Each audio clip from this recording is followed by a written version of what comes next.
We'll guide you through how to fix your PS5 controller buttons not working. If you find this useful, then please consider subscribing and also liking the video. The first thing I recommend you do is just make sure your controller isn't sort of very low on battery, because sometimes if it's low on charge, it may start sort of glitching.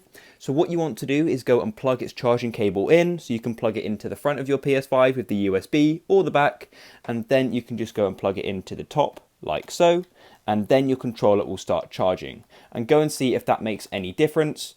If it still seems to be glitching, then what I recommend you do is go and shut down your PS5 like so. So just hold on the power button and then keep holding it, because you want to make sure it's fully shut down and turned off, not just in rest mode.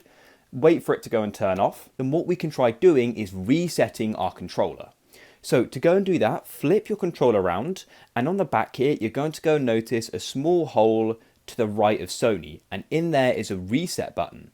So what you want to do is go and get a small tool, like a paper clip, a pin, or anything like that really, or a sim tool, and we want to go and put it in there. And when you press down, you're going to notice a sort of like a button in there. So press that button down in there for sort of 3 to 5 seconds, 3, 4, 5, and that will go and reset the controller.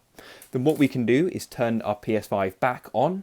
Also, while we did this reset, we also sort of turned our PS5 on and off, which can also help resolve the problem, any glitches and things like that.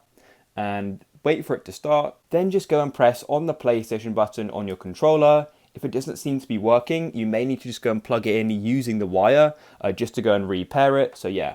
Then what you can do is go into a profile, and the buttons should now be working. If you found this useful, please leave a like.